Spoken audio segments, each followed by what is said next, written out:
अब अगर हम इस वेबसाइट को देखते हैं जी, असल में ना ये जो जैसे मैंने अभी एक वेबसाइट खोली है आपके सामने, असल में हमारा टारगेट ये है कि हम इसके एक एक एलिमेंट को एडिट कर सकें, खास तौर पर उन एलिमेंट्स को जहां पर एसईओ ने इफेक्टिव होना है। मतलब सारी चीज़ें मुझे चेंज करने की ज़रूरत नहीं, जहां जहां हमारी एसईओ इफेक्टिव है उन एलिमेंट्स को हमें चेंज करना है। इधर वापस आते हैं, इस फोल्डर को बेशक डिलीट करते हैं और इसको एक दफ़ा से फिर एक्सट्रैक्ट कर दें।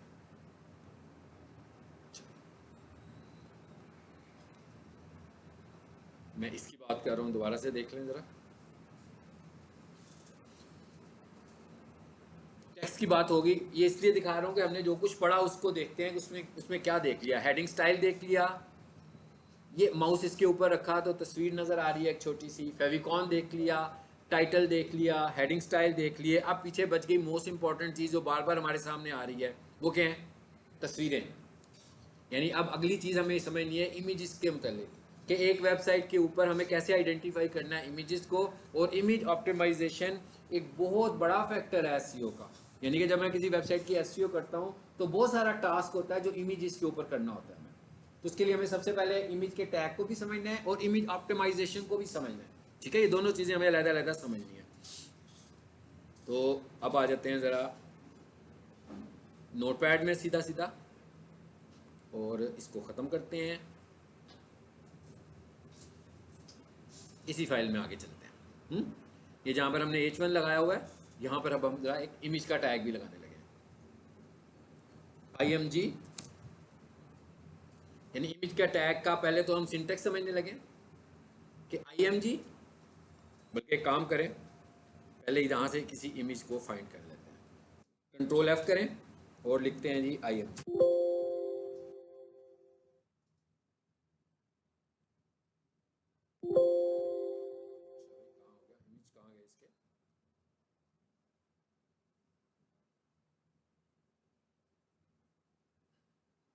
पहले control U, coding, control F और देखिए कितने सारे आ रहे हैं। 47 सर्चेज हुई ना, तो इसका मतलब क्या हुआ? 47 टाइम्स इमेजेस इस्तेमाल हुआ। यानी हमें इसे देख के तो ऐसा काउंट हो रहा है, तकरीबन ऐसा लग रहा है कि कमोबेश 30 प्लस इमेजेस इसमें होंगे।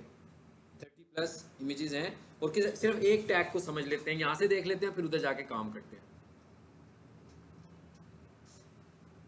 किसी एक टैग को पिक कर लें जिसमें इमेज लगाओ। ये आ गया इमेज, फिर ये आ गया SRC और आगे आकर देखें फिर क्या आ गया? ऑल्ट। ये दो इसमें ऑप्शन नजर आ रही है हमें। यानी एक क्या है इसका? इमेज नाम है इसका, इमेज टैग का नाम है, SRC इसका एट्रीब्यूट है, टाइटल इसका एट्रीब्यूट है। अब जरा इधर आ जाते हैं वापस।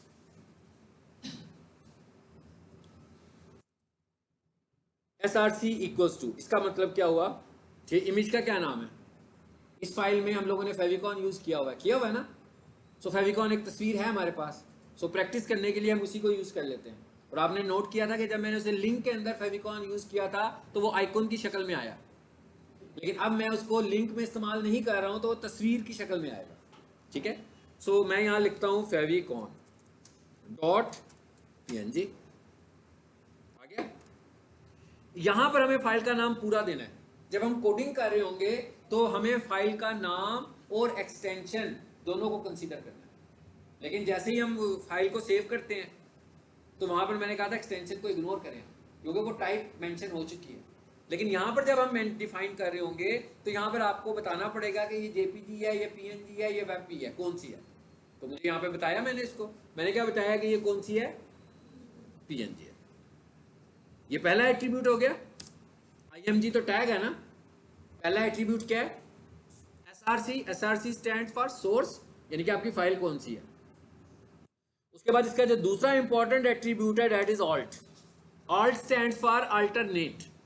मतलब ऑल्ट का मतलब क्या है? अल्टरनेट। कि भाई इसका अल्टरनेट क्या है? ये HTML का एक टैग है।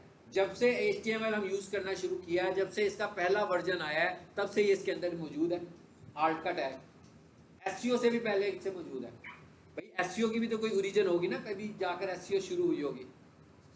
तो SEO is indicator of competition, simple है, ये तो सबको पता है कि एसईओ इंडिकेटर है ना, कंपटीशन का इंडिकेटर है। मतलब अगर किसी जगह पर कंपटीशन नहीं है तो एसईओ की क्या जरूरत है।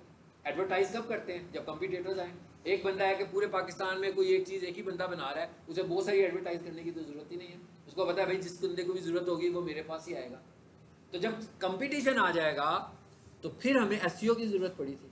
सो कंपटीशन जब से एसईओ चल रही है तब से ये है, जब से एचटीएमएल यूज करें तब से है। तो इसका मतलब ये हुआ कि ये वाला टैग कोई स्पेशली एसईओ के लिए डिफाइन एट्रीब्यूट नहीं बना हुआ, लेकिन हम इसे एसईओ के लिए इस्तेमाल कर रहे हैं, यानी गूगल इसे एसईओ के लिए इस्तेमाल कर रहा है, लेकिन जनरली ये एसईओ के लिए डिफाइन नहीं हुआ। ऐसा नहीं है कि एसईओ के पर्पस के लिए बना हुआ टैग है कोई या एट्रीब्यूट है कोई। इसे हम डबल कोटेशन मार्क्स में क्यों लिख रहे हैं? हाँ, इंप्रेशन जितना भी आएंगे ना हम उन्हें डबल कोटेशन, ये भी इंप्रेशन है ना। आप ये समझ लो कि ये क्या है हमारा आल्ट, सॉरी क्या है ये एट्रीब्यूट, और ये एट्रीब्यूट एक्सप्रेशन है। ये क्या है एट्रीब्यूट, और ये क्या है एट्रीब्यूट एक्सप्रेशन। तो एट्रीब्यूट एक्सप्रेशन जब भी बताओगे ना तो वो किस में लिखेंगे हम, डबल कोटेशन के अंदर लिखेंगे इसको। अच्छा, अब इसका मतलब क्या हुआ कि ये किस लिए था एक्चुअली। आल्ट का मतलब है अल्टरनेट, तो ये बना इसलिए था कि भाई ये इमेज का टैग है, तो इसका मतलब ये है कि इसने जब काम करना है तो क्या दिखाना है, तस्वीर दिखानी है। लेकिन जब तस्वीर नजर नहीं आएगी तो कैसे पता लगेगा कि कोई इशू है और किसके साथ इशू है। तो उसने कहा कि भाई जब तस्वीर नजर ना आए तो क्या करो, आर्ट में एक मैसेज दे दो। तो जब तस्वीर नजर नहीं आएगी तो ये मैसेज नजर आएगा। It is the purpose of HTML.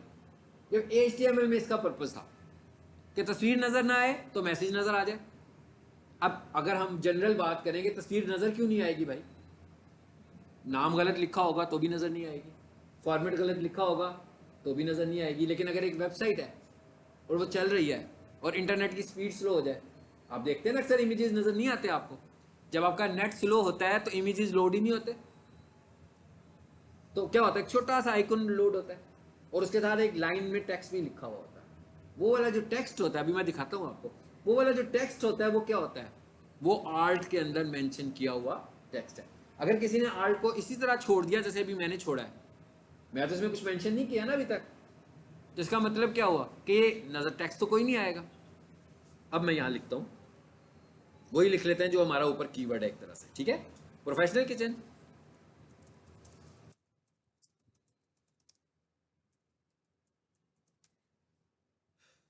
इसकी लेंथ कितनी बड़ी हो सकती है, इसकी लेंथ 120 कैरेक्टर्स तक हम रख सकते हैं।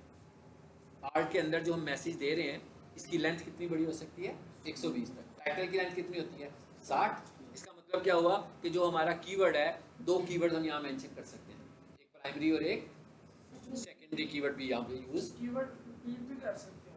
जी कीवर्ड रिपीट भी कर सकते हैं, कितना रिपीट कर सकते हैं उसको हम बाद में देखेंगे, ठीक है। रेपिटेशन की एक लिमिट है, उससे ज़्यादा नहीं।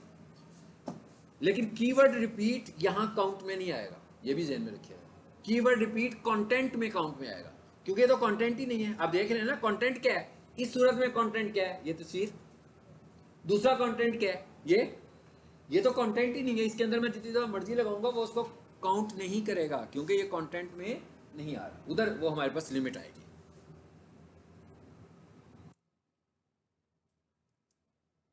कितने एट्रीब्यूट यूज किए मैंने, दो दो एट्रीब्यूट यूज किए ना इमेज के। पहला एट्रीब्यूट एसआरसी, इसमें क्या बताते हैं, फाइल का नाम।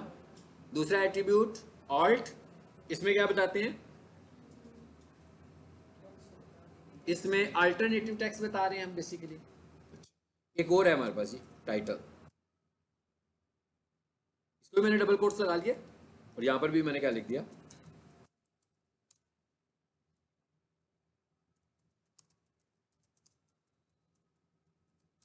ये जगह भी हमारे लिए कीवर्ड के लिए, इसे बंद कर दिया। ये क्या नाम है जी फाइल का, फर्स्ट क्लास एलएम लिखा हुआ है मैंने। अच्छा चलो ठीक है, इसको सेव करें। ये था,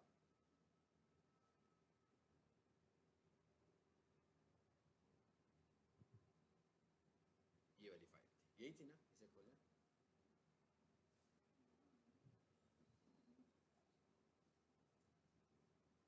आगे इमेज, माउस रखें इस पे, ये माउस रखने से जो टेक्स्ट नजर आ रहा है आपको, ये टाइटल टेक्स्ट है।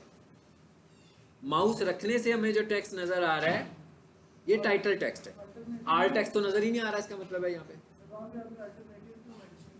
हाँ ये वही मैं बता रहा हूँ, मैं कहा इसका मतलब हुआ आर्ट तो यहाँ नजर ही नहीं आ रहा, ठीक है। वो कहाँ नजर आना है उसको भी अभी देखते हैं। अब हम जरा, पहले तो मैंने आपको बताया कि ये HTML का टैग है और ये वेब के लिए था, लेकिन जब SEO शुरू की तो गूगल ने इसको अपने लिए इस्तेमाल करना शुरू कर दिया। एक वेबसाइट हम देखते हैं जो बड़ी कलरफुल वेबसाइट है, ठीक है। सो देखने में हम शायद ये सपोज कर रहे होते हैं कि ये जो वेबसाइट इतनी पॉपुलर है, ये इतनी स्टाइलिश होने की वजह से पॉपुलर है। तो इसका मतलब ये हुआ कि गूगल जो है वो उन चीज़ों को देख रहा है। इसका तो ये मतलब हुआ ना कि गूगल तस्वीरों को समझ रहा है, इसका यही मतलब है। नो, गूगल बिल्कुल तस्वीरों को नहीं समझता, ठीक है। और गूगल किस चीज़ को समझता है? गूगल कोड को समझता है। यानी आपकी एक सिंपल सी बात आपने याद रखनी है कि आपकी वेबसाइट की SEO जो हो रही है यहां से हो रही है। ये क्या है? Source code. आपकी वेबसाइट की SEO जो हो रही है वो इस पार्ट से हो रही है। यानी गूगल जिन बेसिस पर, जिन स्टैंडर्ड्स पर आपको रैंक कर रहा है, वो सारे स्टैंडर्ड यहां होने चाहिए। आपकी वेबसाइट की SEO यहां से नहीं हो रही। हालांकि देखा जाए तो वो बैक एंड है, ये फ्रंट एंड है, लेकिन गूगल इस हिस्से को कंसीडर करके रैंक नहीं कर रहा। गूगल किस हिस्से को कंसीडर कर रहा है? इस हिस्से को कंसीडर कर रहा है, कोडिंग को। तो अब आपको पता लग गया होगा कि हमने जो आल्ट का मैसेज दिया बेसिकली वो किस लिए दिया। यानी इससे तो ये पता लगा कि भाई गूगल को उस तस्वीर की समझ नहीं आ रही कि भाई मैंने इसको क्या करना है, रैंक करना है, कैसे दिखाना है, कैसे पहले नंबर पर ये तस्वीर आ जाएगी। लेकिन उस टैग के अंदर हमने कुछ ऐसा लिखना है जिससे उसे समझ में आए। जरा यहाँ पर एक एग्जाम्पल देखते हैं, और यहाँ पर मैं ना इस एग्जाम्पल में लिखता हूँ जिसको हमने ना किया हुआ है, ट्रेंडी वॉचेस इन फ्रांस, लिख दिया हमने। ट्रेंडी वॉचेस, वॉचेस के स्पेल कुछ आगे पीछे हुए हैं, WA। चलो ये लिख के जरा एंटर करते हैं, अब देखते हैं क्या आता है। इमेजेस में चले,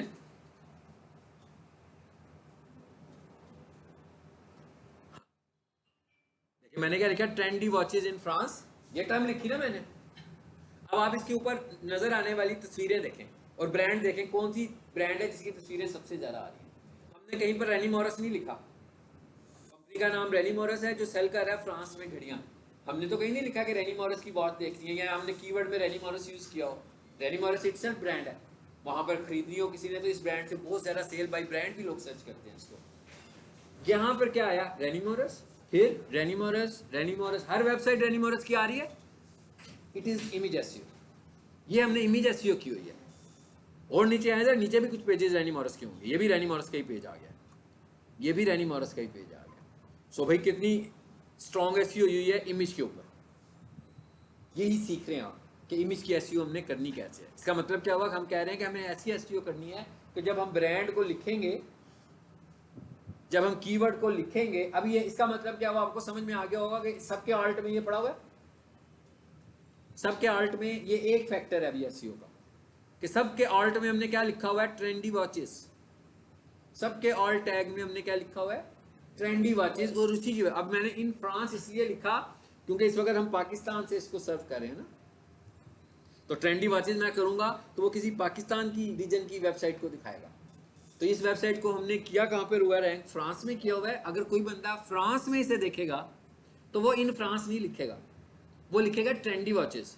सो इमेजेस ऐसे ही उसको नजर आएंगे। तो मैंने इन फ्रांस इसलिए लिखा क्योंकि मैं दूसरी रीजन से इसको सर्च करने लगा। हाँ अलबत्ता अगर मैं अभी वो लगाऊं, क्या बोलते हैं उसको भाई, VPN लगा के मैं फ्रांस का VPN यूज करूं और फिर मैं ट्रेंडी वॉचेस लिखूं, तो यहाँ पर वही तस्वीरें सारी, यही तस्वीरें एज इट इज नजर आ जाएंगी। सो ये है SEO, इमेज SEO जो हमने करनी है। इसका मतलब क्या हुआ कि जब कोई वेबसाइट, ये वेबसाइट हमारे पास आई होगी रैंक करवाने के लिए, तो उस वक्त तो ऐसा नहीं होगा ये सर्चिंग में नहीं आती होगी। उस वक्त ये सर्चिंग में आती थी सिर्फ रेनी मॉरस है, तो रेनी मॉरस से तो आएगी ना। एक तो इटसेल्फ ब्रांड है, ऊपर से ये वेबसाइट भी है renimorris.fr, peaksolutions.edu.pk। अब कोई भी बंदा पीक सोल्यूशन लिखेगा तो पीक सोल्यूशन की वेबसाइट ही आएगी ना, इनके किसी कंपटीटर की तो आ ही नहीं सकती, क्योंकि इनकी वेबसाइट का नाम इनके URL में शामिल है। इसी तरह renimorris.fr, तो इसका मतलब क्या हुआ कि कोई भी बंदा रेनीमोरस लिखेगा तो ब्रांड लिखेगा तो यही वेबसाइट खुलेगी और तो कोई खुल भी नहीं सकती। लेकिन ये एसईओ तो नहीं है। एसईओ क्या है? उनकी प्रोडक्ट्स और उनकी सर्विसेज। उन्होंने हमें जो कीवर्ड दिए हमने उसके ऊपर उसको रैंक कराना है ताकि लोग जब उनको सर्च करें तो उसके ऊपर वो वेबसाइट ऊपर नजर आ जाए। So it is called SEO, इसको हम एसईओ बोलते हैं। अब आ जाए वापस इस पे। सो हमने क्या किया, हमने दो जगहों पर बता दिया आल्ट में। अब आपको समझ में आ गया आल्ट का पर्पस क्या है। एसईओ के पॉइंट से देखें तो स्क्रीन के साथ इसका कोई ताल्लुक ही नहीं, आपको सबको समझ में आ गया है ना। एसईओ के साथ देखें इसका रेफरेंस, तो स्क्रीन से इसका कुछ लेना देना नहीं है भाई। ये मैसेज किसको पहुंचाया मैंने? क्राउलर को, कि भाई जब तुमने मेरी वेबसाइट को रैंक करना है तो मेरी वेबसाइट के इमेज का ऑप्टिमाइजेशन टेक्स्ट कहां से फाइंड करो? आल्ट में से तुम्हें मिल जाएगा। इसका मतलब ये हुआ कि जब मैं किसी वेबसाइट का ऑडिट करता हूं, नई वेबसाइट मेरे पास आती है और वो मुझे कहता है कि भाई इस वेबसाइट के ऊपर 2000 इमेजेस हैं और किसी का भी आल्ट नहीं लगा हुआ। सबको समझ में आ गया कि हमें क्या करना है? आल्ट मेंशन करना है। लेकिन उससे पहले हमें क्या आइडेंटिफाई करना होगा, जो फेज हम इस बाद में इस पे जाएंगे, कीवर्ड्स। क्योंकि हमने तस्वीरों में, अगर उसकी वेबसाइट में 2000 तस्वीरें हैं तो हमें उसके लिए कीवर्ड भी तो आइडेंटिफाई करने हैं ना, कि भाई कौन कौन सी तस्वीर किस कीवर्ड के लिए है। हाँ, ये भी हमें आइडेंटिफाई करना है। फॉर एग्जाम्पल हम कोई 10 कीवर्ड्स निकाल लेते हैं तो मुख्तलिफ तस्वीरों के ऊपर मुख्तलिफ कीवर्ड्स चलाएंगे। जैसे अभी मैंने एक कीवर्ड लिखा ट्रेंडी वॉचेज इन फ्रांस, तो ये इस पर चला रहे हैं, ठीक है। अच्छा, अब ये आल्ट आ गया। फिर हमने क्या यूज किया, हमें एक जगह और मिल गई कि एक टैग हमें और मिला। तो इसका मतलब क्या हुआ, आप देखें मैंने क्या किया, यहाँ पर भी कीवर्ड यूज किया, यहाँ पर भी कीवर्ड यूज किया, तो दो जगह हमें मिल गई। अब जरा थोड़ी देर के लिए ये समझ लेते हैं कि इसका HTML में क्या पर्पज है। जो आप कहते हैं ना स्क्रीन पर ये कहाँ है, ये स्क्रीन पर तब पहली बात तो है कि ये स्क्रीन पर आएगा या नहीं आएगा, ये एसईओ का फैक्टर ही नहीं है। हमने तो गूगल तक मैसेज पहुंचाना था, वो पहुंचा दिया, लेकिन एज ए HTML इसका क्या मैसेज है वो ये है। मैंने फाइल का नाम गलत कर दिया, ठीक है। इसका मतलब क्या हुआ, अब सबको पता लग गया अभी रॉन्ग नेम है, फाइल तो नहीं आएगी, इमेज तो नहीं ना शो होगा। अब अगर इमेज शो नहीं होगा तो क्या शो होगा? आल्ट का मैसेज शो होगा। देखें शो हो गया। यानी ये एक्चुअल पर्पस इसका ये था, इसका ये पर्पस HTML में इसकी ये डेफिनेशन है कि HTML में इसकी क्या डेफिनेशन है कि भाई इमेज के अंदर लगा रहे हो अल्टरनेट, कि भाई तस्वीर नहीं तो इसका अल्टरनेट ही है। लेकिन ये कॉन्सेप्ट हमारा नहीं है। हमारा क्या कॉन्सेप्ट है? हमारा ये कॉन्सेप्ट है, बेशक ये पर्पस ये जनरेट कर रहा है ये पर्पस भी, लेकिन हमारा कॉन्सेप्ट ये है कि ये मैसेज हमें क्राउलर तक पहुंचाना है। भाई हमें ये वाला मैसेज क्राउलर को देना है कि क्राउलर तक ये बात चली जाए कि ये तस्वीर जो है इसके लिए हमारा अल्टरनेट कीवर्ड कौन सा है, ताकि जब भी कोई यूजर वो कीवर्ड लिखे तो उसकी बजाय क्या है? तस्वीर है। लोग कीवर्ड्स लिखेंगे और उसकी जगह पर हमारी तस्वीरें आएंगी, ठीक है। अच्छा, अब इसका और कौन सा फैक्टर है भाई? इसका अगला फैक्टर भी समझ लेते हैं। दो फैक्टर्स हमें समझ में आ गए। एक इसका फैक्टर है, मैं एंटर कर देता हूँ, नीचे ले आता हूँ इसको। वो एक फैक्टर क्या है इसका? विड्थ और एक हाइट। ये दोनों खाने मैंने खाली छोड़ दिए, सिर्फ आपको समझाने के लिए यूज़ किए हैं। अब गूगल क्या कहता है आपको? गूगल आपको ये भी कहता है कि भाई अगर आप अपनी इमेज की विड्थ हाइट, भाई इस इमेज की एक विड्थ और एक हाइट पहले से है, ऐसे ही है ना। बेशक यहाँ पर मैं वही वाली विड्थ और हाइट दोबारा बता दूं, लेकिन फायदा क्या हुआ? क्राउलर को आपकी वेबसाइट के साइज का भी पता लग गया ना। जैसे मिसाल के तौर पर आप क्लासरूम में आते हैं, चेयर्स पड़ी हुई हैं, आप आते हैं और बैठ जाते हैं, ऐसे ही है। अब हम क्या करेंगे, सारी चेयर्स उठाएं और एक साथ वाले कमरे में रख दें, और जब आप आएँ और हर कोई अपनी अपनी चेयर लेकर आ रहा है और उसको पता भी है कि कहाँ लगानी है, डिस्टर्बेंस होगी कि नहीं होगी? अच्छी खासी डिस्टर्बेंस होगी, टाइम कंज्यूमिंग भी होगा, टाइम भी वेस्ट होगा। इसी तरह जब गूगल को आपके इमेजेस के साइजेस का नहीं पता और क्रोलर जब आपकी वेबसाइट पर आएगा तो वो शुरू करेगा पहली इमेज से। तो पहले इमेज के साइज के मुताबिक स्क्रीन पे लगाएगा, फिर उसे दूसरा इमेज। आप अक्सर देखते हैं जब वेबसाइट खोलते हैं तस्वीरें ऊपर नीचे होती हैं, डिसलोकेट होती हैं जब तक वेबसाइट पूरी ना खुल जाए। फिर जब वो वेबसाइट पूरी खुल जाती है तो तस्वीरें एक जगह पर फ्रीज हो जाती है। सो इस चीज़ को भी हमें बचाना है, क्योंकि इसमें क्या हो रहा है, हमारा टाइम वेस्ट हो रहा है। सो ये भी एक फैक्टर है कि विड्थ और हाइट भी आप मेंशन करें, और अगर आप दोनों नहीं मेंशन करना चाहते तो कम से कम कोई एक चीज़ मेंशन कर दें। और ज़रूरी नहीं है कि ये कोई अपनी मर्जी की विड्थ हाइट रखें। पहली चीज़ तो ये है कि हमें कोई बहुत बड़े इमेजेस नहीं बनाने हैं, ये भी चीज़ ध्यान रखें। मिसाल के तौर पर मैं एक इमेज बनाता हूँ बड़े साइज़ का, तो उसका साइज बनता है 1.2 MB, स्क्रीन बड़ी है उसकी, हाँ इमेज की। अब मैं दूसरा इमेज बनाता हूँ। देखें अक्सर हमें खोलना कहाँ पर है अपना, आज के दौर में हमने अपनी सारी चीज़ें खोलनी कहाँ है, मोबाइल पर। भाई मोबाइल पे बड़े इमेज लगाने का क्या फ़ायदा होगा, बल्कि मोबाइल पे तो बड़े इमेज लगाने से नुकसान ही होगा। इसलिए कोई छोटी सी स्क्रीन है, एक ही इमेज ने पूरी स्क्रीन ले लेनी है, तो स्क्रॉलिंग बढ़ती जाएगी आपकी बहुत ज़्यादा। पहली स्क्रीन पे सारा मैसेज भी नहीं आपका नज़र आएगा। सो हमें बहुत बड़े बड़े इमेजेस बनाने ही नहीं है, ठीक है। तो एक हमारे पास फैक्टर ये हो गया कि जो भी इमेज का साइज हो उसके पिक्सल्स भी बता दें। मिसाल के तौर पर जैसे मैंने कह दिया भाई इसका 200 पिक्सल, वो तो साइज मुझे पता लग ही जाएगा ना उसका क्या है। इमेज पे माउस रखेंगे, उसका साइज एक्चुअली आपको आ जाएगा, तो वहां से हम इसको मेंशन कर देंगे। दूसरे नंबर पर एसईओ फैक्टर क्या है, फाइल नेम।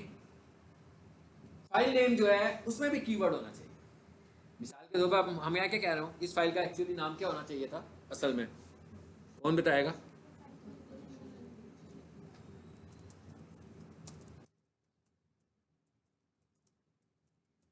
अब क्या हुआ, अब आप देखते जाएं, ये अगर हम इतनी सारी घड़ियों के ऊपर अपनी वेबसाइट को लेकर आए हैं, तो इसका मतलब ये हुआ कि हमने मैक्सिमम इमेज ऑप्टिमाइजेशन के फैक्टर्स को अडॉप्ट किया।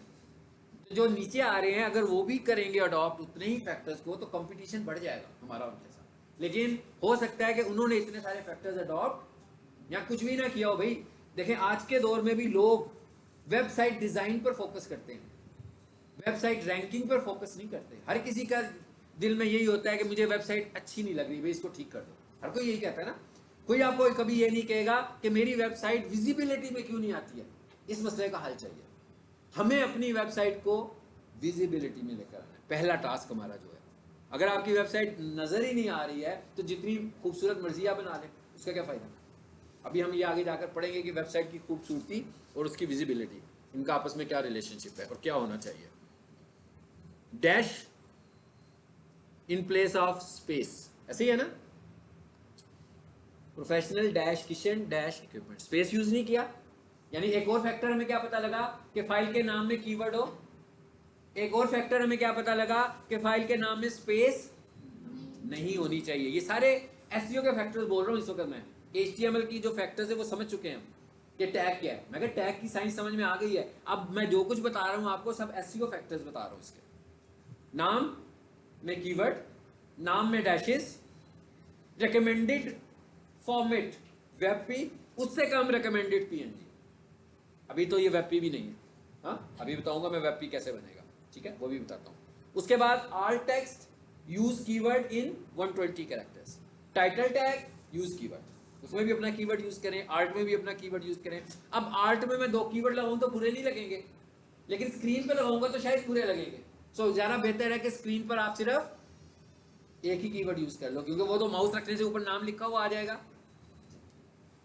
माउस रखने से ऊपर नाम लिखा हुआ आ जाएगा, ठीक है।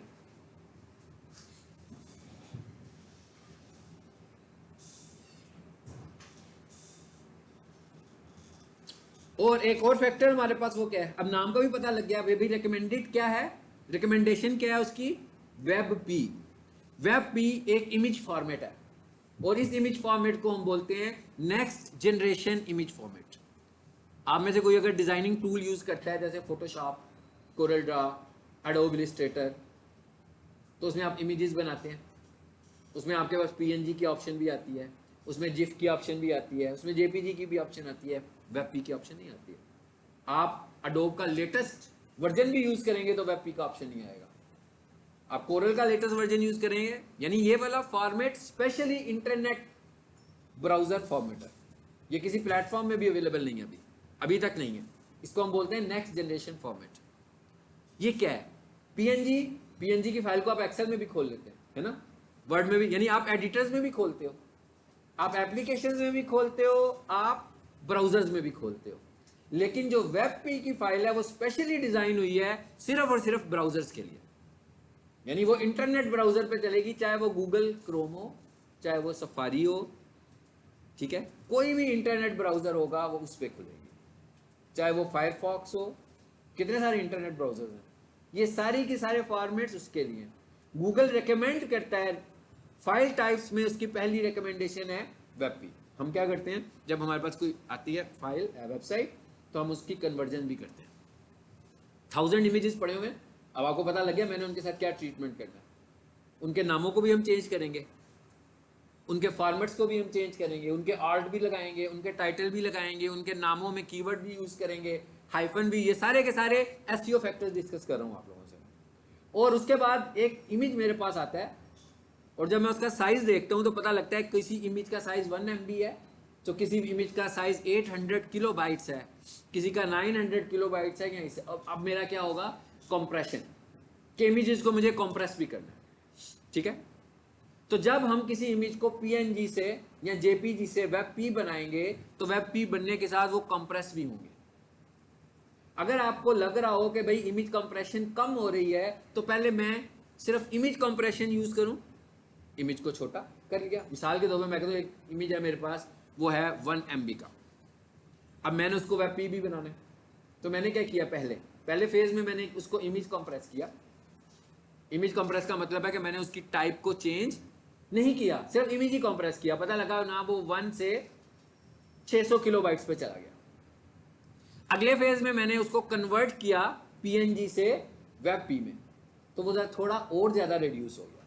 तो अगर मैं डायरेक्ट वेब पी करता तो शायद उतना ज्यादा रिड्यूस ना होता। अभी मैं जो बातें कर रहा हूं अब ये प्रैक्टिकली आपको बताता हूं। ये है ऑनलाइन इमेज, ये सारे काम आपने ऑनलाइन टूल से ही कर लेने हैं, ठीक है। ऑनलाइन इमेज कंप्रेशन, देखते हैं कितनी सारी वेबसाइट्स आ गई हैं, इमेज कंप्रेशन, इमेज रीसाइजर, ऑप्टिमाइजिला, इस पे मैं सेकंड वाले पे मैंने क्लिक कर दिया।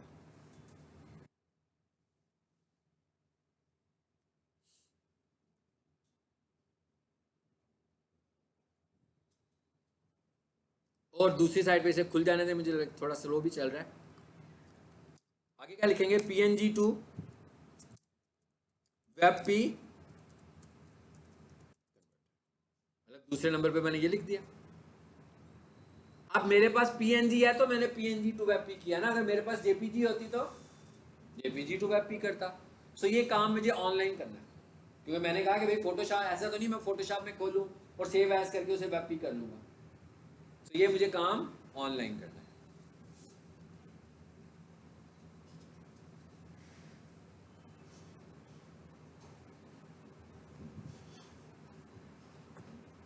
चलो ये तो खुल गया ना, कह रहा है सिलेक्ट फाइल। और जो दूसरे वाला था उसको भी देख ले। आपको पता लगा मैंने दो काम किए हैं, एक मैंने लिखा है कि इमेज को कंप्रेस करो, दूसरे में मैंने कहा कि जेपीजी को वेब पी बनाओ या पीएनजी को वेब पी बनाओ। पहले ये देख लेते हैं, वो वाली साइड नहीं खुल रही, बैक करते हैं, दूसरी खोल लेते हैं, इसे खोल लेते हैं। आगे ये क्या लिखा है जी, ऊपर क्या आ रहा है, सारे इमेज फॉर्मेट्स आ रहे हैं, किसको कन्वर्ट कर सकते हो, ठीक है। PNG to WebP, fine, इधर से सिलेक्ट फाइल करें। जहां पर आपके पास कोई इमेज है, मैं किसी इमेज में चला जाता हूं जहां मेरे पास इमेजेस मौजूद हों।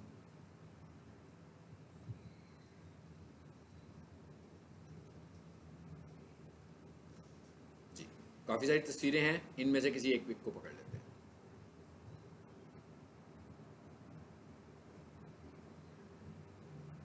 ये अबाउट 700 किलोबाइट्स है, चलें जी इसको पकड़ लीजिए, ज़रा बड़ी लग रही है मुझे 700 की। जी, इमेज ऐड की, इमेज ऐड करने के बाद आपने साइज देखा था ना उसका, तकरीबन 700 किलोबाइट्स था। कन्वर्जन शुरू हो गई,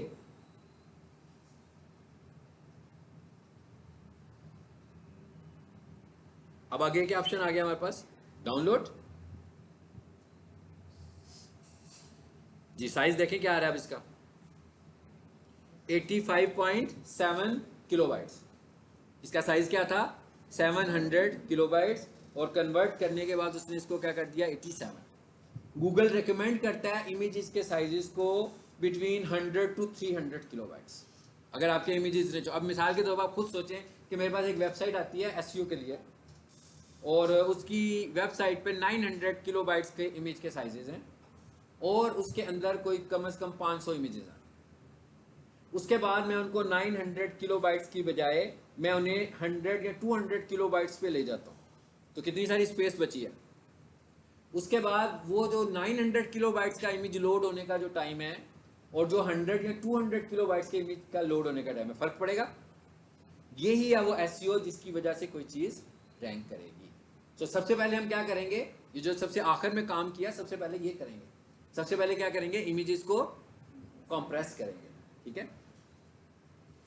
सो ये मैंने डायरेक्ट कंप्रेस कर लिया। ये चाहूं तो मैं जेपीजी टू वेबपी कर लूं, और चाहूं गूगल इस वक्त जो रिकमेंड कर रहा है, सबसे ज्यादा रिकमेंड करता है वो वेबपी को as compared to PNG and JPG, ठीक है।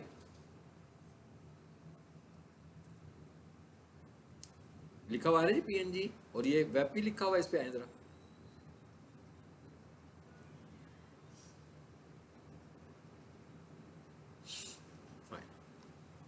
इस तरह की बहुत सारी वेबसाइट्स हैं, हाँ, जो ऑनलाइन आपको ये कन्वर्जन कर देंगे। चलिए जब वापस आ जाते हैं और जरा अगले टैग की तरफ चलते हैं। आई होप आपको इमेज की भी समझ में आ गई और इमेज ऑप्टिमाइजेशन की भी समझ। यही काम है जो वेबसाइट के ऊपर जाकर हमें इमेज ऑप्टिमाइजेशन का करना है। अच्छा, अब जरा और देखते हैं तो क्या रह गया हमारे पास, हाइपरलिंक्स और बोल्ड और स्ट्रॉन्ग का टैग रह गया। अच्छा, बोल्ड और स्ट्रॉन्ग के टैग का क्या मतलब है, जरा ये स्क्रीन पे देखते हैं।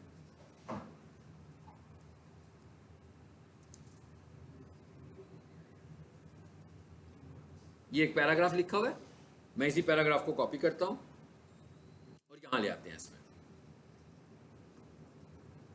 यहां ले। अब गूगल हमें क्या रिकमेंड कर रहा था पहले, कि भाई कीवर्ड को टाइटल में यूज करो, फिर उसने कहा कीवर्ड को हेडिंग स्टाइल में यूज करो, फिर हमने एक पैराग्राफ लिखा। अब वो कहता है कि आपके पैराग्राफ में भी आपका कीवर्ड होना चाहिए। अब कीवर्ड हमारा इंग्लिश में है, ऐसे ही है ना, कीवर्ड हमारा इंग्लिश लैंग्वेज में लिखा हुआ है। सो क्या गूगल इसको कोई लैंग्वेज में समझ रहा है? लैंग्वेज में तो नहीं ना उसको अंडरस्टैंड हो रहा। भाई गूगल को क्या पता कि क्या चीज है, गूगल को कैसे पता कि क्या कीवर्ड हो सकता है। गूगल के लिए तो कीवर्ड के कुछ और स्टैंडर्ड्स हैं। वो क्या स्टैंडर्ड्स हैं कि content in title, content in heading style, content in paragraph using bold and strong tag. कहता है भाई बोल्ड और स्ट्रॉन्ग टैग यूज किया हुआ है जहां पर गूगल ने किस चीज को कीवर्ड समझना है, जो उसने आइडेंटिफायर्स बनाए हुए हैं, उसने अपने पास कुछ निशानियां रखी हुई हैं कि भाई ये टैग है टाइटल का। एक्चुअली हम इसीलिए तो पढ़ रहे हैं ये टैग्स। कहता है भाई ये जो टाइटल का टैग है ना, इसके अंदर जो भी तुम मैसेज दे रहे हो, मैं उसे क्या समझ रहा हूँ, कीवर्ड। हेडिंग स्टाइल में आप जो मैसेज दे रहे हो, मैं उसे क्या समझ रहा हूँ, कीवर्ड। पैराग्राफ के अंदर बोल्ड और स्ट्रॉन्ग के साथ जो हम अभी करने लगे हैं, जो आप मैसेज दे रहे हो, मैं उसे क्या समझ रहा हूँ, कीवर्ड। फाइल का नाम आप जो लिख रहे हो, मैं उसको भी कीवर्ड समझूंगा।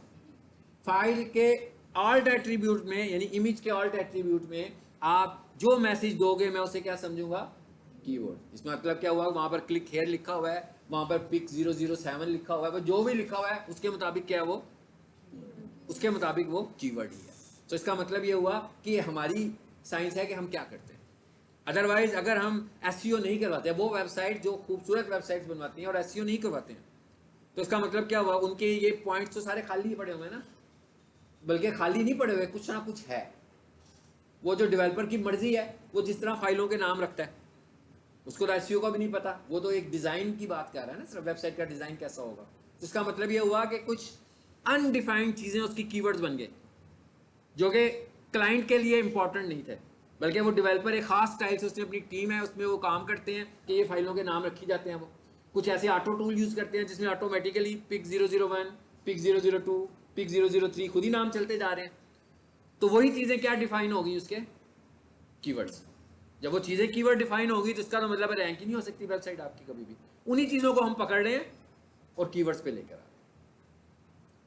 अच्छा, अब इस पैराग्राफ में इसका मतलब क्या हुआ, अब एक और जगह हमें मिल गई कीवर्ड लिखने के लिए, और वो कौन सी जगह है, वो है पैराग्राफ।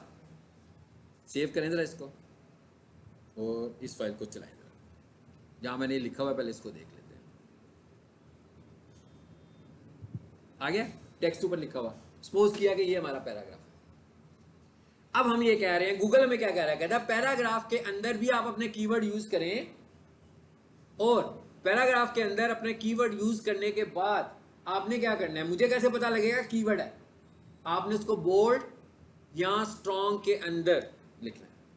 अब मैं ये कह रहा हूँ कि भैया लिखा हाईली इक्विप्ड दिस भाई ये क्या था कि प्रोफेशनल किचन वाला था, चलो भाई इसका कंटेंट चेंज कर लेते हैं। इसका कंटेंट प्रोफेशनल किचन वाला ही कर लें।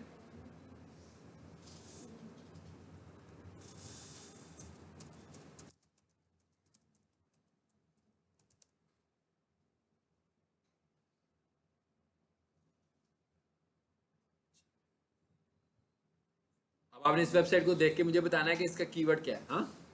और फिर ये भी आइडेंटिफाई करना है कि पिछले 2 दिनों से जो हम पढ़ रहे हैं कि उसमें से कितनी चीज़ें हम लोग भी फॉलो कर चुके हैं। जब भी वेबसाइट खुलती है तो आपने देखना है इसका।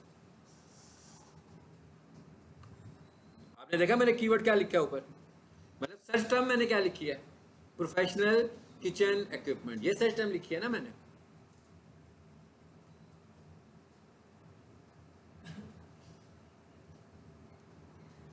नेट स्लो चल रहा है।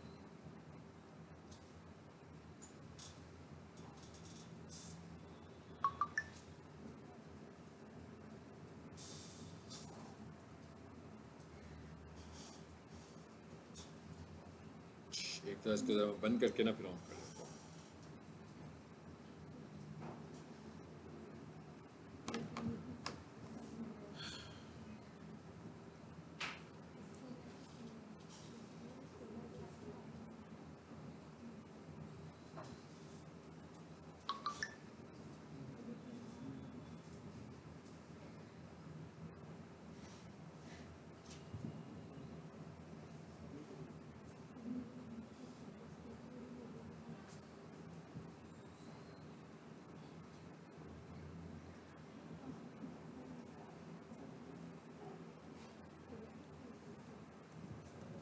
यहाँ पर ना खुद से ही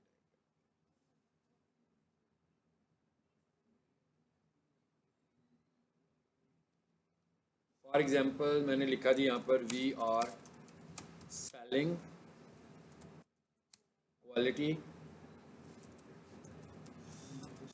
professional kitchen equipment in Pakistan. Suppose ये मैंने एक सेंटेंस लिख दिया, इसमें मेरा कीवर्ड आ गया। कीवर्ड हमारे हिसाब से था प्रोफेशनल किचन इक्विपमेंट। अब गूगल में क्या कह रहा है, कहता है भाई यहाँ पर आए और यहाँ पर आकर इसको क्या कर दो, एक ऑप्शन है हमारे पास बोल्ड का।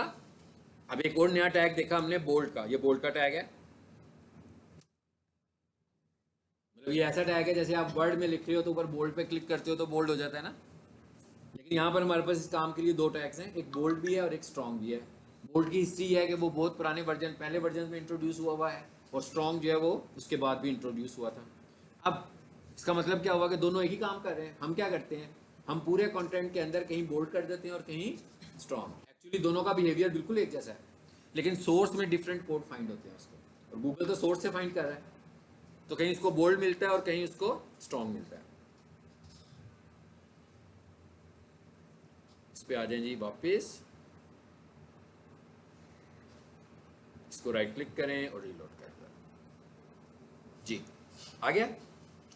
वी आर सेलिंग क्वालिटी और आगे क्या लिखा हुआ है, professional kitchen equipment in Pakistan, bold हुआ है।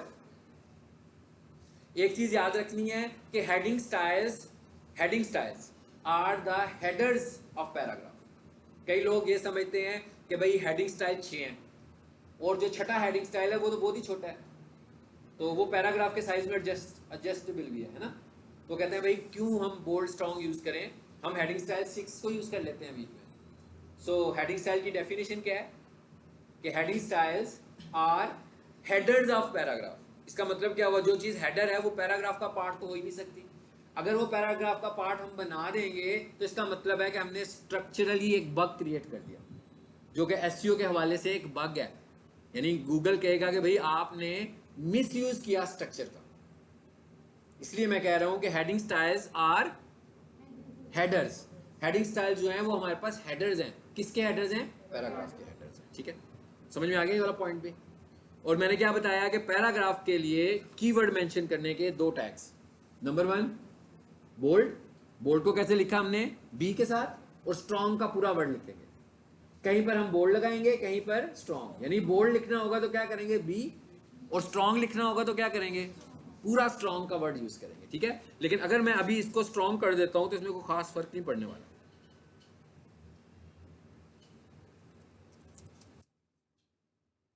कर दिया मैंने स्ट्रॉन्ग। अब आउटपुट देखें जरा, कोई फर्क आया?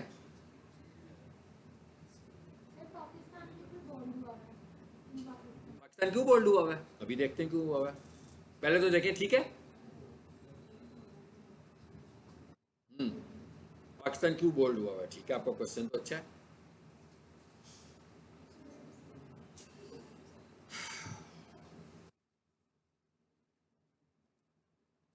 सेव करें इसको।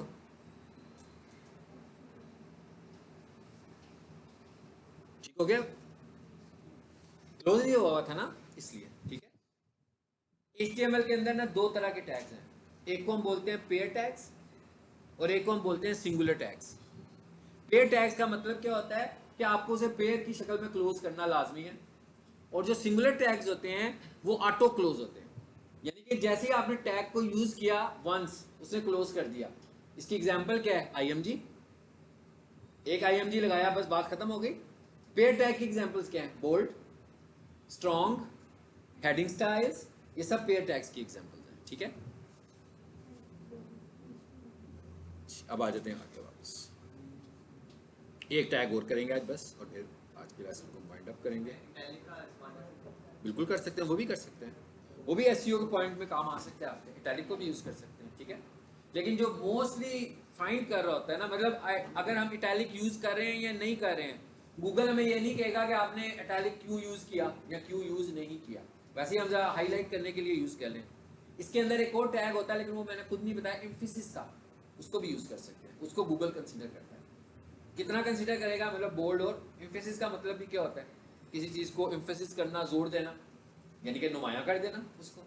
तो चाहे तो बोल्ड यूज कर लें, चाहे तो स्ट्रॉन्ग यूज कर लें, चाहे तो एम्फेसिस यूज कर लें। अब आ जाए थी आखिरी बात, और वो क्या है हमारे पास, हाइपरलिंक्स। जी, हाइपरलिंक्स किन्हें बोलते हैं, जरा वेबसाइट में देख लेते हैं।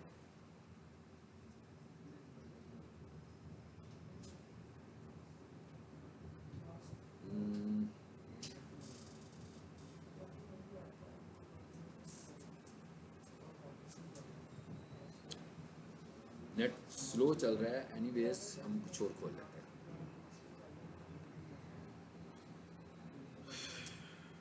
स्टूडेंट वेबसाइट,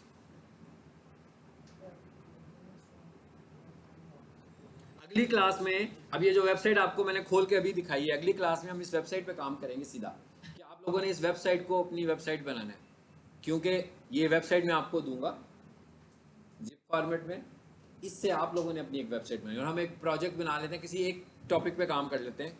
अब मेरा ख्याल है पीक सोल्यूशन की वेबसाइट बना लेते हैं, रीडिज़ाइन कर दें, हाँ, क्योंकि पीक सोल्यूशन का डाटा भी आपको मिल जाएगा, सारा ऑनलाइन है ना, पीक सोल्यूशन का लोगो, पीक सोल्यूशन के इमेजेस, पीक सोल्यूशन का कंटेंट। क्योंकि जब हमने SEO करनी है तो हमें SEO की प्रैक्टिस करने के लिए कोई प्लेटफॉर्म चाहिए, कॉपी पे तो नहीं करनी ना प्रैक्टिस, यानी कि जो जो चीज़ें मैं पढ़ाऊँ उसको आप इम्प्लीमेंट करेंगे, कीवर्ड्स को इम्प्लीमेंट करेंगे।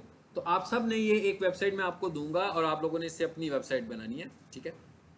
ये ग्रुप में मैं शेयर करूंगा आज, और इसको कराऊंगा मैं अगली क्लास में। अच्छा, हाइपरलिंक्स की बात कर रहे हो भाई, ये हाइपरलिंक्स ही हैं सारे, ये क्या है, ये हाइपरलिंक है ना, मेन्यू हाइपरलिंक्स होते हैं। हाइपरलिंक क्या है कि इस पर क्लिक करेंगे तो किसी दूसरे पेज पर चले जाएंगे, तो मेन्यूज भी हाइपरलिंक्स होते हैं। और उसके अलावा और क्या क्या हाइपरलिंक है, जरा देखते हैं। ये भी हाइपरलिंक है, जिसपे ये माउस बना हुआ आ रहा है आपके पास, इस पर क्लिक करेंगे तो क्या करेंगे, किसी दूसरी जगह पर मूव कर जाएंगे।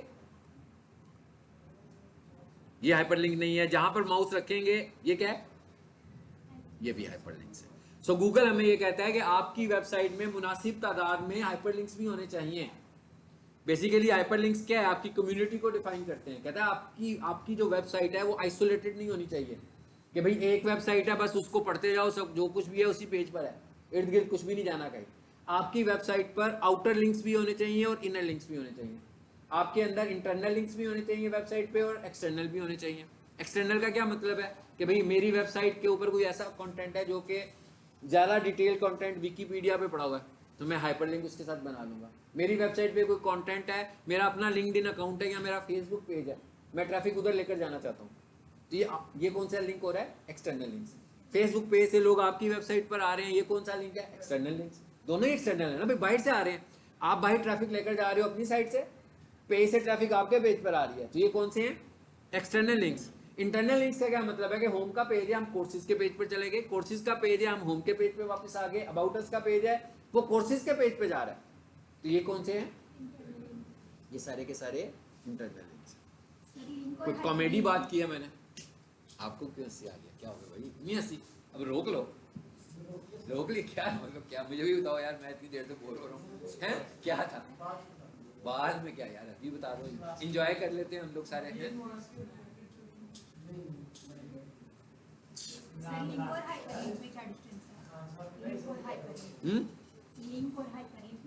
लिंक और हाइपरलिंक में क्या डिफरेंट होता है यार? ये इतनी हमसे मतलब मुश्किल गुफ्तगू कर रहे हैं, तो इस पर फोकस रखें ना। मैं सोच रहा हूँ एक दिन इधर खड़ा होकर पढ़ाया करूँ, एक दिन उधर खड़ा होकर पढ़ाया करूँ, फिर ठीक हो जाएगा काम। हाँ मतलब उधर कुछ लोग जो होते हैं ना, वो थोड़े से समझते हैं कि इंगेजमेंट नहीं हो रही है, हाँ? थोड़ा सा, सारे नहीं, कुछ लोग। क्योंकि मैं आप लोगों की शक्ल ही देख रहा हूँ तो पढ़ाते हुए, मैं कोई किताब से देख के तो पढ़ा नहीं रहा भाई, मैं सिर्फ आपके चेहरे देख रहा हूँ और बोली जा रहा हूँ, तो मुझे जैसे जैसे चेहरे नजर आएंगे मैं वैसे वैसे आपसे कम्युनिकेशन कर लूंगा। तो मुझे अच्छा भी नहीं लगेगा अगर आप लोगों का ध्यान किसी और तरफ होगा, तो मतलब मुझे अच्छा नहीं लगेगा। अच्छा, इन्होंने कहा जी लिंक और हाइपरलिंक में क्या फ़र्क होता है? कोई फ़र्क नहीं होता। इंटरनल लिंक और एक्सटर्नल लिंक में फ़र्क होता है। इंटरनल लिंक मैंने बताया क्या है कि आपकी अपनी वेबसाइट के अंदर ही लिंक्स बने हुए हैं। भाई मेरा होम पेज है, वहाँ पर कोई बंदा रीडिंग कर रहा है डिजिटल मार्केटिंग के टॉपिक को, उसके बाद मैंने कहा डिजिटल मार्केटिंग का कोर्स भी है, डिजिटल मार्केटिंग की PDF फाइल भी है, डिजिटल मार्केटिंग के ऊपर एक वीडियो भी है। अब मैंने हाइपरलिंक बना दिया एक्सटर्नल। वीडियो पे क्लिक करेगा तो कोई मेरी चैनल पर जाएगा और वहाँ से जाकर वीडियो देख लेगा।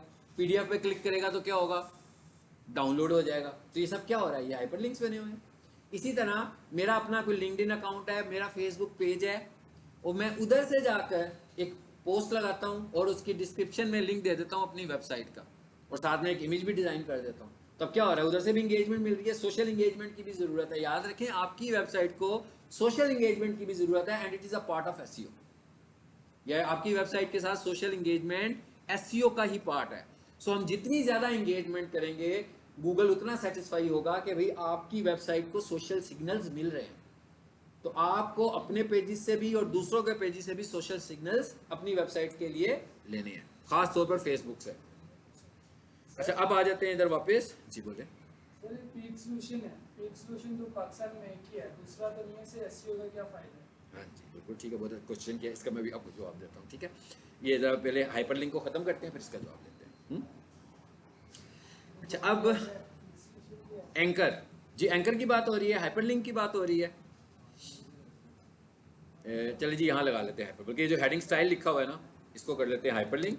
हाइपरलिंक का टैग क्या है हमारे पास? मैंने क्या कहा कि गूगल रिकमेंड करता है कि आपकी वेबसाइट पे हाइपरलिंक्स होने चाहिए, नंबर 1। उसके बाद गूगल एक काउंट भी हमें देता है, कहता है यार कमो बेश आपकी वेबसाइट पर 100 हाइपरलिंक्स होने चाहिए। अब ये 100 हाइपरलिंक्स का मतलब कोई ऐसा भी नहीं है कि भाई हर सूरत में 100 हो। पहली बात तो है कि एक वेबसाइट पे बहुत हाइपरलिंक्स होते हैं। भाई आपका जो मेन्यू है हाइपरलिंक्स, आपके फुटर में भी मेन्यू है, फिर हाइपरलिंक्स, यानी कोई भी चीज क्लिकेबल है वो सबके सब क्या है?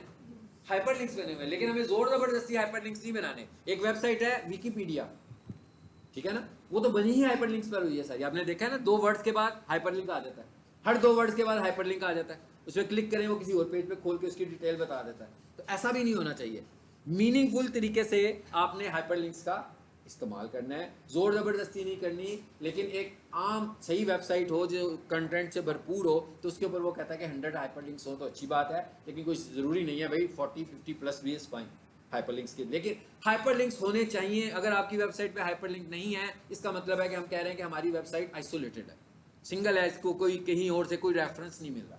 तो रेफरेंसेस की हमें ज़रूरत है। इसके लिए टैग है जी हमारे पास ए का, ए स्टैंड्स फॉर एंकर, यानी हाइपरलिंक एक्चुअली क्या कहलाता है? एंकर। ये मैं टाइप कर देता हूँ, लिखते नहीं है, मैंने वैसे ही टाइप करके आपको बताया कि A stands for anchor. A space href equals to, अब कहां लेकर जाना है, यहां पर URL दे देंगे। चलो जी, मैंने एक हाइपरलिंक बना दिया GeoTV का, ठीक है। हाइपरलिंक यहाँ पे खत्म हुआ। यहाँ पर इसका एक एट्रीब्यूट है टारगेट।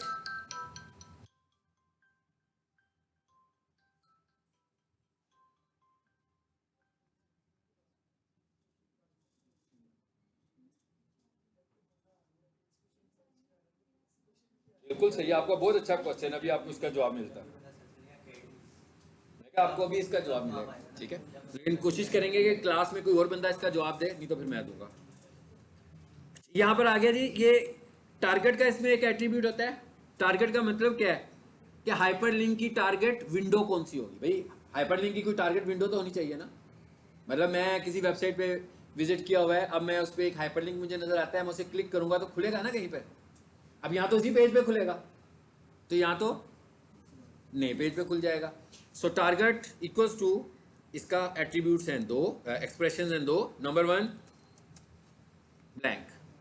ब्लैंक का मतलब न्यू पेज, ब्लैंक का मतलब न्यू पेज।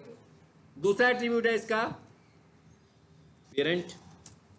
पेरेंट का मतलब वही वाला पेज, यानी कि जियो पे मैंने एक न्यूज़ पढ़ी है, उसकी डिटेल के लिए एक हाइपरलिंक आ रहा है, अब मैं उस पर क्लिक करता हूँ तो उसी पेज पे वो न्यूज़ खुल जाती है। या मैं उस पर क्लिक करता हूँ तो एक नई विंडो यानी एक नया टैब खुलता है तो उस पर आती है। अगर नया टैब खुलता है इसका मतलब है ब्लैंक, और अगर उसी पर आती है तो इसका मतलब है पेरेंट। बाय डिफॉल्ट एंकर का बिहेवियर क्या होता है? बाय डिफॉल्ट एंकर का बिहेवियर होता है पेरेंट।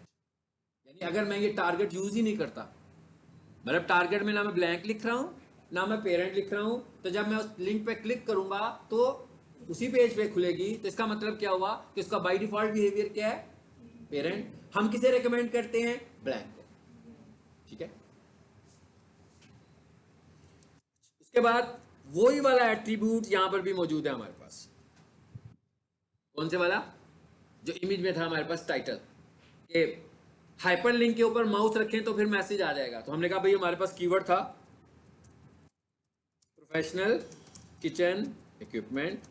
वैसे मैंने वेबसाइट जियो की लगाई है, आपने इससे माइंड नहीं करना, ये ना हो गया आप कीवर्ड कुछ और हो, क्योंकि जिस तरह कोई वेबसाइट खुली नहीं रही, मैं देख रहा था। तो एनीवेज बेसिकली यहाँ पर टाइटल में क्या आएगा? आपका कीवर्ड आएगा, जिस कीवर्ड को आप फोकस किए हुए हैं, ठीक है। उसके बाद ये वाला जो टेक्स्ट है इसको हम बोलते हैं, इसको कॉल कैसे करते हैं, इसको एड्रेस करते हैं क्लिकेबल टेक्स्ट। भाई कोई भी लिंक होता है तो उसका कोई ना कोई आइटम नजर आ रहा होता है ना, जैसे मैं अभी वेबसाइट खोलूंगा तो उसमें आएगा होम, अबाउट, तो ये होम क्या है? Clickable text. अबाउट अस क्या है? Clickable text. कोर्सेज क्या है? Clickable text. मतलब हर हाइपर लिंक का कोई ना कोई क्लिकेबल टेक्स्ट है। थोड़ी देर के लिए हम सोचते हैं कि हमने हाइपर लिंक बिल्कुल ठीक बनाया, मगर हम क्लिकेबल टेक्स्ट इग्नोर कर गए, यानी लिखा ही नहीं। आपका क्या ख्याल है, हाइपर लिंक बनेगा? नहीं भाई, क्लिकेबल टेक्स्ट के बाद बगैर हाइपर लिंक एक्सेसिबल नहीं है, ठीक है। सो इसका मतलब वो क्लिकेबल टेक्स्ट बहुत जरूरी है। अब क्लिकेबल टेक्स्ट आमतौर पर लोगों ने अपनी वेबसाइट पे क्या लिखा होता है? Click here. इस तरह के जनरल वर्ड्स इस्तेमाल नहीं करने। एसईओ के पॉइंट से हमने अपना मैसेज यूज करना है, हमने अपना कीवर्ड यूज करना है, आपने जनरल मैसेजेस इस्तेमाल नहीं करने। फिलहाल मैंने क्या लगा दिया जी यहाँ पर, जियो टीवी। ये क्या है? Clickable tag. और ये नोट कर लें कि ये टैग से बाहर आ रहा है, जो मैंने ओपनिंग टैग लगाया है उससे बाहर आ रहा है। अभी मैंने टैग का क्लोजर नहीं लगाया, यानी कि स्लैश ए नहीं किया अभी तक। स्लैश ए से पहले आ रहा है मगर टैग के बाद आ रहा है। टैग मैं बंद कर चुका हूं,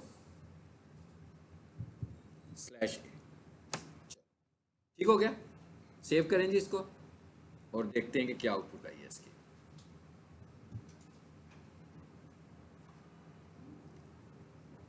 आ गया जियो टीवी। ये जो आपको जियो टीवी लिखा हुआ आ रहा है, ये क्या है? ये है क्लिकेबल टेक्स्ट। फॉर एग्जाम्पल थोड़ी देर के लिए सोचते हैं, अंदर तो मैं यूआरएल दे आया हूं, अगर मैं ये जियो टीवी ना लिखा होता तो यहाँ पे कुछ भी नहीं था, स्क्रीन खाली थी मेरे पास। ऐसे नहीं कि ब्लैंक क्लिकेबल हो जाता, नो, लिखा होना जरूरी है। इस पर क्लिक किया हमने, अब वेबसाइट खुल जाएगी इसमें, ठीक है। सो ये क्या थे हमारे पास? हाइपरलिंक्स। इसका मतलब ये होगा कि अगर वेबसाइट पे हाइपरलिंक्स नहीं बने होंगे तो मैं फोकस करके हाइपरलिंक्स क्रिएट करूंगा, आउटर भी क्रिएट करूंगा, एक्सटर्नल भी क्रिएट करूंगा और इंटरनल भी क्रिएट करूंगा, ठीक है। अच्छा, अब आपके क्वेश्चन की तरफ आते हैं। और ये हम लोगों ने टैग्स का पार्ट कंप्लीट किया, अबाउट जो हमें चाहिए था। अगली क्लास में हम लोग डायरेक्ट वेबसाइट को ज़रा एडिट करने का तरीका सीखेंगे ताकि आप लोग उसके बाद वेबसाइट पे अपना काम शुरू करें और हर कोई इंडिविजुअली अपने तौर पर ये वेबसाइट बनाए। एसईओ उसी को समझ में आएगी जो वेबसाइट बनाएगा। इसलिए कि एसईओ की जितनी भी प्रैक्टिस करनी है ना, आपने बनी हुई वेबसाइट के ऊपर करनी है। बनी हुई वेबसाइट के बगैर एसईओ की प्रैक्टिस कुछ नहीं है। याद करने से कुछ नहीं होने वाला, ना ही याद करना है, ना मैंने आज तक कभी किसी को क्लास में कहा कि ये याद करके आओ। याद करने वाला कोई काम नहीं है एसईओ के अंदर या डिजिटल मार्केटिंग। प्रैक्टिस करने वाला काम है। जितनी ज़्यादा प्रैक्टिस करेंगे उतनी ज़्यादा चीज़ें आपको समझ में आ जाएंगी। ठीक है। अच्छा, अब इन्होंने क्वेश्चन किया था, बोलो जी दोबारा बोलो। जैसे पीक सोल्यूशन है पूरे पाकिस्तान में तो एक ही है ना,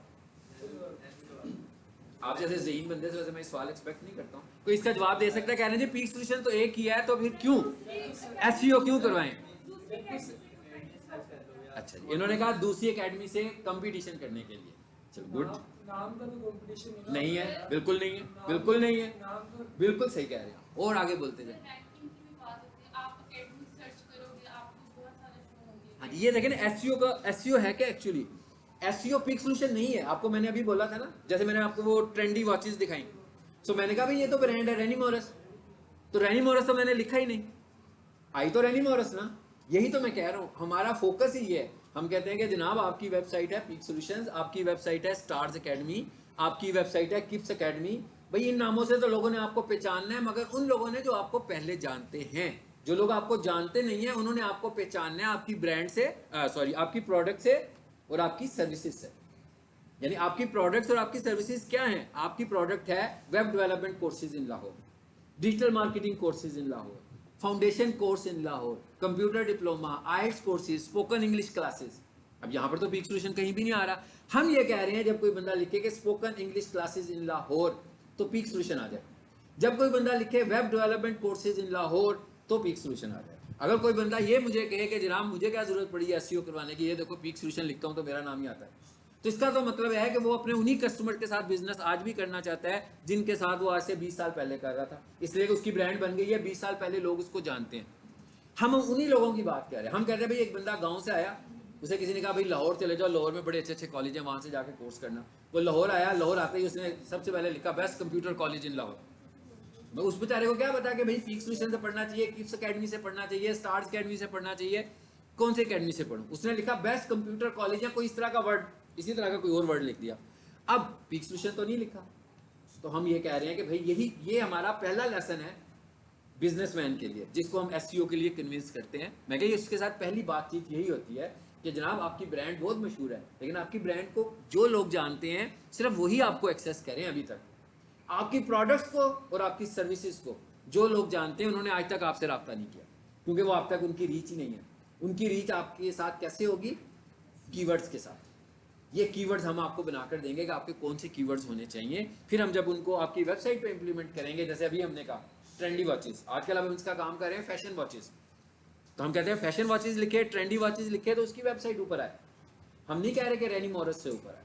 हमने जब उसको पकड़ा था तो उसका फोकस रेनी मॉरस ही था, लेकिन हम ये कह रहे हैं कि जब वहां पर जो 4 ब्रांड्स हैं ना घड़ियों के, उनमें से कोई बंदा घड़ी ढूंढना चाहता हो और वो कोई अपनी मर्जी की कोई वर्ड लिखे, सर्च टर्म लिखे जो पॉपुलर सर्च टर्म हो। हमने सिर्फ सर्च टर्म की बात नहीं करनी है, हमने पॉपुलर सर्च टर्म की बात करनी है कि जो लोगों में ज़्यादा पॉपुलर हो। जैसे मेरे जहन में आता है कि किसी बंदे ने कंप्यूटर कोर्स करना होगा तो ये तो ज़रूरी लिखेगा ना best computer college in Lahore. कोई बंदा एक अच्छा एसईओ का बंदा ढूंढ रहा होगा तो वो क्या लिखेगा? SEO expert in Lahore. तो हम कहते हैं इन वर्ड्स के ऊपर हमारी वेबसाइट को रैंक होना चाहिए। ये नामों पे तो रैंक वैसे ही हो जाता है। क्यों हो जाता है? भैया आपका नाम यूआरएल में आ गया, peaksolutions.edu.pk नाम आ गया, kipsacademy.edu.pk नाम आ गया, starscollege.edu.pk नाम आ गया। ये तो रैंक होना ही होना है। और ये रैंक ये तो है ही नहीं SEO, it is not SEO.